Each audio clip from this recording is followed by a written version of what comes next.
Bienvenue sur le podcast des Montessori 7, Montessori à la maison. Je suis Anne-Laure Schneider, formatrice Montessori et maman de 5 enfants instruits en famille. Ma mission, c'est d'aider les parents, les assistantes maternelles, bref, tous ceux que dans notre communauté nous appelons des souricettes, à mettre en pratique la philosophie Montessori chez eux, avec leurs enfants ou les enfants qu'ils gardent. Dans ce podcast, nous parlerons donc de pédagogie Montessori, mais aussi de discipline positive, d'instruction en famille, ce que l'on appelle aussi l'école à la maison, de co-schooling et de bien d'autres choses encore. Il y a quelques semaines, lors d'une séance de questions-réponses de notre accompagnement des Montessori 7, l'une des mamans que j'accompagne m'a posé des questions sur la façon dont elle pouvait aider son fils à entretenir ses compétences en écriture pendant les vacances. Parce que oui, si votre enfant était en grande section ou en CP, s'il a commencé à apprendre à lire ou à écrire, 2 mois sans travailler, c'est long. C'est même la garantie qu'il ne saura plus rien à la rentrée, même si ça se rattrape un peu plus rapidement que ça ne s'apprend. Il n'empêche que si un enfant ne travaille pas du tout la lecture et l'écriture pendant les vacances, ça complique beaucoup les choses pour lui à la rentrée. Et ce serait dommage de sacrifier toute une année de progrès. Alors aujourd'hui, je vais partager avec vous 10 idées ludiques pour travailler l'écriture et 10 autres idées ludiques pour travailler la lecture pendant les vacances pour que votre enfant puisse s'entraîner sans que ce soit pénible pour lui ni pour vous. J'ai repris une partie des idées que j'ai suggérées pendant cette séance de questions-réponses. Mais si jamais, évidemment, vous avez envie d'en savoir plus, de me poser des questions plus individuelles, eh bien, l'accompagnement, c'est vraiment le lieu par excellence où vous pouvez le faire. C'est notre communauté sur abonnement mensuel. Commençons par l'écriture.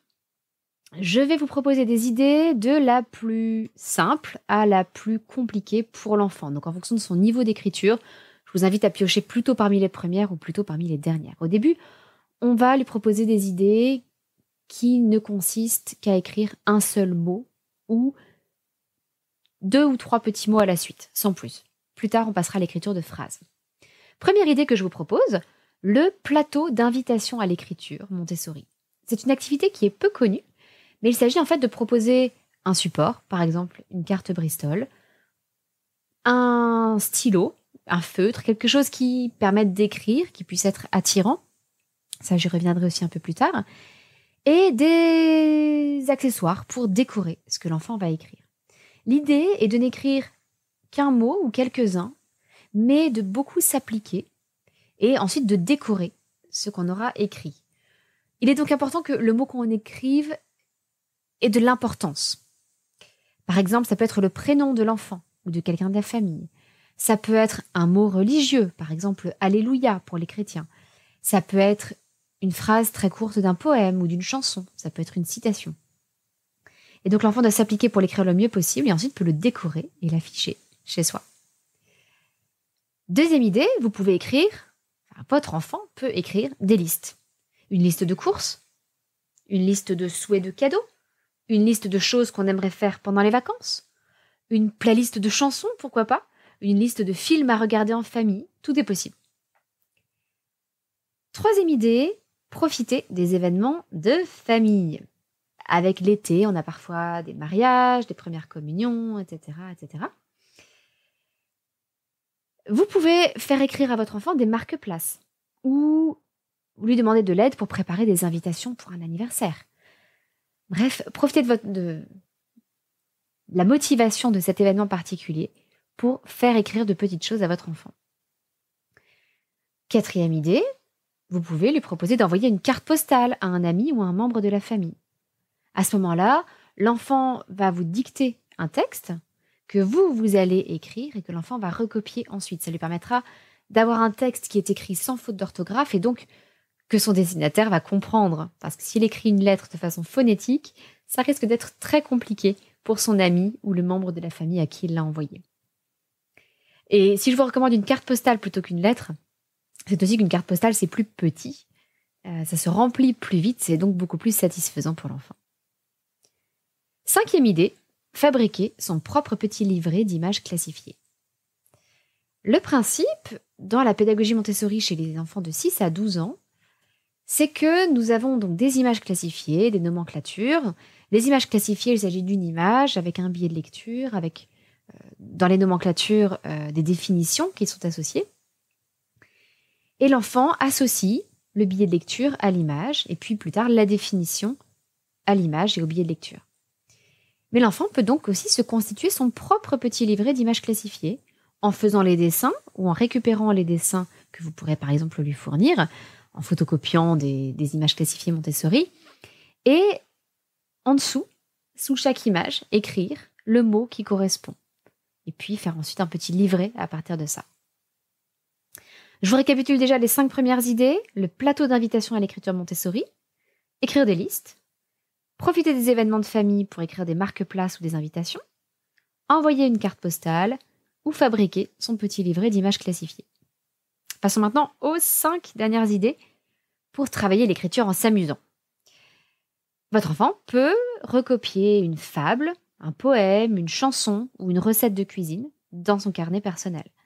Là, ça va être important de profiter de ses centres d'intérêt, évidemment. Donc, s'il y a une chanson phare, pendant quelques années chez nous, ça a été Libéré, délivré. Peut-être que vous en avez d'autres plus actuelles. Mais partez de ce que votre enfant aime et invitez-le à recopier ce texte, parfois en plusieurs étapes. On peut le faire sur plusieurs jours, on peut étaler la copie, strophe par strophe, ou phrase par phrase pour la recette de cuisine. Mais partez vraiment de ce qui intéresse l'enfant pour l'inviter à se constituer un petit carnet qui lui sera propre. Ça peut être un carnet uniquement de fables et de poèmes, ça peut être un carnet de chansons, ça peut être un livret de cuisine, ou ça peut être un mélange de tout ça et être simplement son carnet à lui. 7e idée, vous pouvez l'inviter à utiliser d'autres outils pour l'écriture. Par exemple, écrire avec une plume qu'on trempe dans l'encre. Si vous trouvez une vraie plume d'oie, il vous suffit de la tailler en biseau et de la tremper dans l'encre. Elle va absorber par capillarité un petit peu d'encre et vous allez pouvoir écrire quelques lettres. Et puis, il faut replonger la plume dans l'encre pour continuer à écrire. Vous pouvez aussi proposer à votre enfant d'écrire avec un très beau stylo ou c'est quelque chose que nous avons déjà trouvé lors de visites de châteaux médiévaux, lui offrir un petit stylo bille avec une grande plume au bout. Ça ne change pas grand-chose au niveau de l'écriture, mais c'est très satisfaisant pour l'enfant qui peut se plonger dans un univers médiéval et imaginer qu'il écrit à un prince ou une princesse. 8e idée, vous pouvez faire des jeux du style petit bac ou cadavre exquis.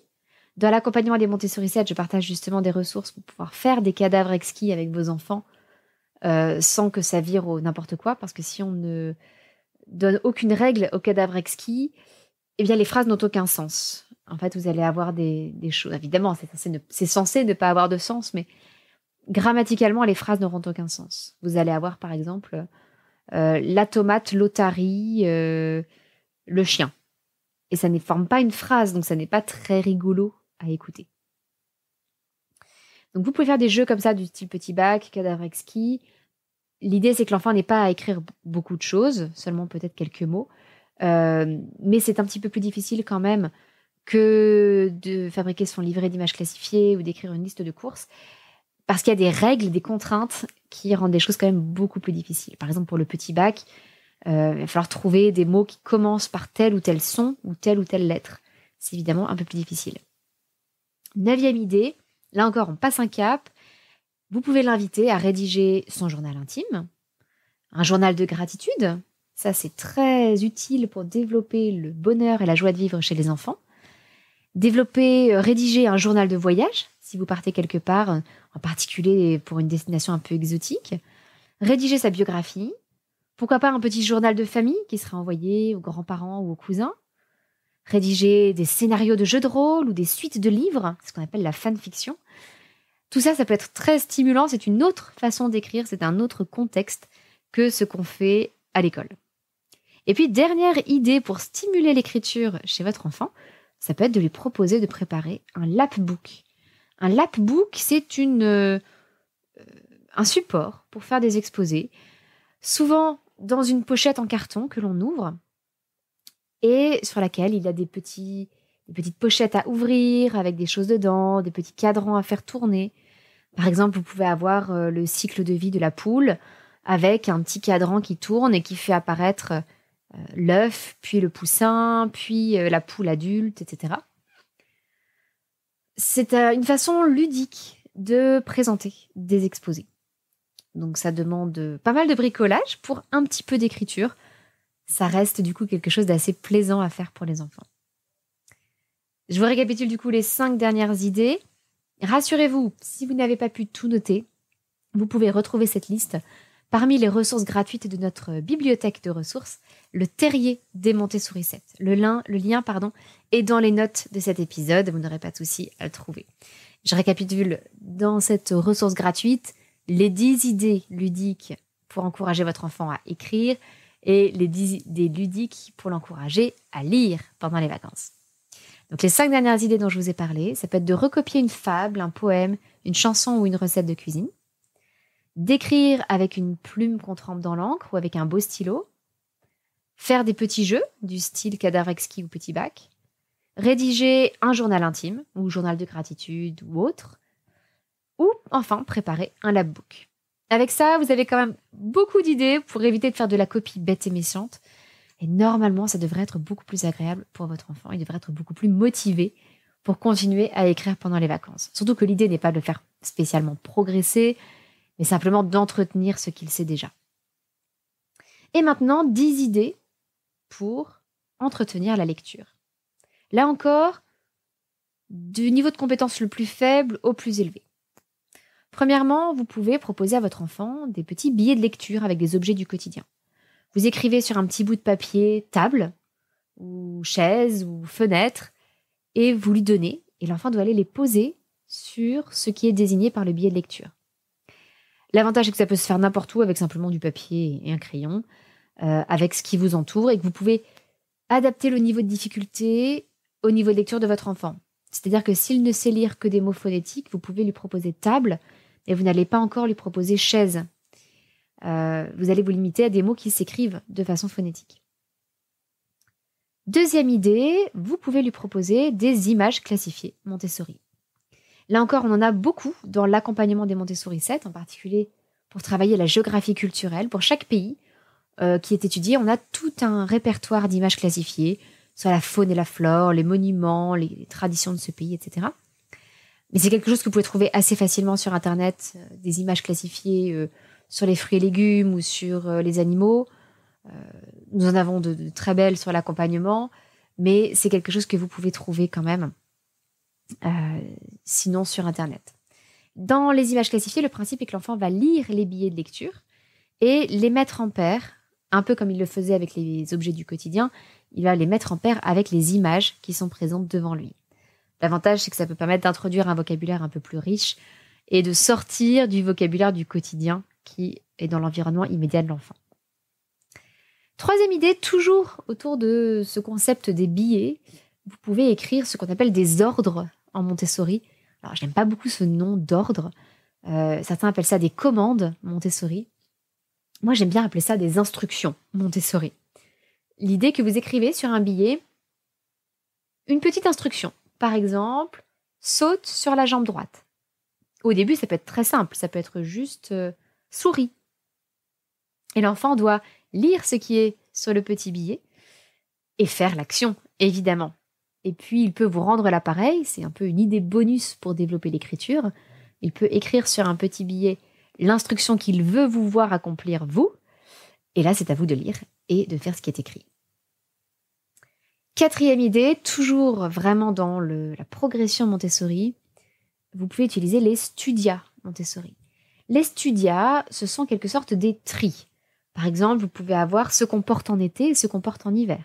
Il va falloir trier bonnet, lunettes de soleil, short, parka, etc. Trier les mots suivant qu'on les porte en été ou en hiver. J'en ai fait par exemple pour mes enfants qui étaient passionnés de mythologie, avec les dieux grecs et les dieux romains, avec en plus une correspondance avec Jupiter et Zeus, etc. Vous pouvez aborder ainsi tous les thèmes, tant qu'il y a au moins 2 catégories. Ça peut être les fruits et les légumes. Ça peut être les fleurs et les arbres. Ça peut être plein de choses différentes. Le tout est que l'enfant va lire les billets de lecture et les mettre dans la catégorie correspondante. 5e petite idée pour entretenir la lecture, les nomenclatures Montessori. Je vous en ai déjà un petit peu parlé pour l'écriture, quand l'enfant peut se faire son propre livret de nomenclature ou d'images classifiées, mais il peut aussi développer la lecture grâce à ces nomenclatures. Et ça peut aller uniquement du billet de lecture, ça c'est plutôt le travail avec les images classifiées, jusqu'au travail sur les définitions des nomenclatures. Je réalise que tout le monde ne sait pas ce que sont les nomenclatures. J'ai déjà rédigé un article sur le sujet, sur la nuance entre images classifiées et nomenclature.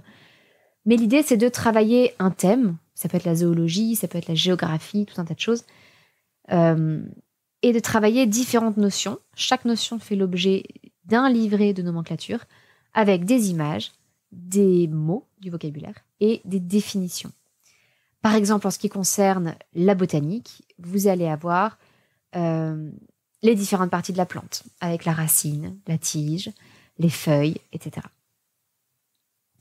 Donc ça, je récapitule les 5 premières idées qui sont très très montessoriennes pour entretenir la lecture. Vous pouvez proposer des billets de lecture avec des objets du quotidien, des images classifiées avec des objets un peu plus originaux, des billets d'instruction Montessori, les studia, toujours Montessori, ou les livrets de nomenclature avec les définitions associées. 5 autres petites idées pour développer la lecture. Vous pouvez proposer à votre enfant de lire une recette de cuisine. Et évidemment, de réaliser ce qui est proposé par la recette. Par exemple, dans le Terrier des Montessori 7, nous avons proposé à l'occasion de l'Avent de l'année dernière un livret de recettes de Noël pour non-lecteurs. Mais il y a quand même du texte. C'est-à-dire qu'on peut se passer du texte pour comprendre à peu près la recette. Mais si votre enfant est lecteur, ce sont des recettes qui sont très riches en vocabulaire par rapport à ce qu'on propose généralement à de jeunes enfants. On a des termes comme zeste ou badigeonner. Enfin, on parle vraiment de vraies recettes de cuisine. 7e idée, lire les paroles d'une chanson. Si votre enfant a un carnet de chant, par exemple, c'est l'idéal parce que il peut retenir beaucoup de chansons par cœur, mais pour les chansons qu'il connaît moins bien, il va être obligé de lire les paroles. Et ce sont toujours de bons moments passés en famille, par exemple dans la voiture, si on peut chanter tous ensemble. On aime bien prendre des carnets de chants scouts avec il y a toujours des chants joyeux, des chants mélancoliques, enfin il y a plein de thèmes différents. Et tout le monde peut chanter, ça fait plaisir à tout le monde, les adultes comme les enfants. 8e idée, il existe plusieurs collections de livres de première lecture Montessori. J'en ai déjà fait un comparatif complet avec une vidéo sur YouTube. Donc vous pouvez regarder cette vidéo pour voir un petit peu les livres de première lecture Montessori que je recommande. Mais il y a essentiellement 2 collections que j'apprécie plus particulièrement. Et donc ça, vous pouvez le voir dans le comparatif des livres de première lecture Montessori. Ce sont des livres qui sont adaptés à différents niveaux de lecture. Donc vous pouvez prendre des livres vraiment pour débutants ou des livres un peu plus avancés. À chaque fois, il y a les prérequis qui sont indiqués au tout début du livre. L'enfant doit par exemple savoir comment on écrit le son ou le son en, etc. 9e idée, vous pouvez proposer à votre enfant des livres-jeux dont vous êtes le héros. Il y en a de très très simples. Il y en a qui s'appellent Ma première aventure, l'histoire dont tu es le tout petit héros, chez Gameflow. Ce sont des livres qu'on aime beaucoup partager avec nos enfants quand ils commencent à savoir lire. Ce sont des livres-jeux, ils réunissent des objets dans leur inventaire, ils vont d'une page à l'autre, c'est vraiment très bien fait. Et il y a évidemment quand même quelques phrases à lire. C'est adapté aux très jeunes lecteurs. Puis il n'y a pas grand-chose à lire, mais c'est quand même important pour comprendre ce qui se passe dans l'histoire. Faire les choix qui vont diriger notre aventure et progresser comme ça dans le livre-jeu. Si vous n'avez pas grandi avec ces livres-jeux, ces livres dont vous êtes le héros, il y en a beaucoup d'autres. Il y a beaucoup d'autres collections qu'on trouve souvent dans les bibliothèques. Et ça plaît généralement beaucoup aux enfants. C'est une façon très agréable de les faire lire un petit peu. Et puis, dernière proposition, un peu plus compliquée parce qu'il y a un gros travail de compréhension à faire. Vous pouvez proposer à votre enfant de lire une règle de jeu de société et de vous expliquer ensuite comment on joue. Ça, c'est motivant parce que derrière, l'enfant, évidemment, a envie de faire une partie avec vous. Donc il faut choisir des jeux dont la règle ne soit pas trop longue au début, ni trop compliquée. Mais ça peut être extrêmement motivant, et puis c'est toujours sympathique de faire un jeu en famille tous ensemble ensuite. Je vous récapitule les 5 dernières idées pour entretenir la lecture chez votre enfant, même si encore une fois vous retrouverez tout ça parmi les ressources gratuites de notre bibliothèque Le Terrier des Montessori 7. Vous pouvez proposer à votre enfant de lire des recettes de cuisine et évidemment de les appliquer. Vous pouvez lui proposer de lire les paroles d'une chanson dans un carnet de chant, lui offrir des livres de première lecture Montessori ou les emprunter à la bibliothèque, lui offrir ou emprunter des livres-jeux dont il sera le héros, ou alors lui proposer de lire une règle de jeu de société. Voilà, avec tout ça, je pense que vous avez largement de quoi faire pour motiver votre enfant à lire, à écrire et à entretenir toutes ces belles compétences pendant les vacances en attendant la rentrée. C'est tout pour aujourd'hui, je vous souhaite une excellente semaine. Votre petite sourisette, Anne-Laure.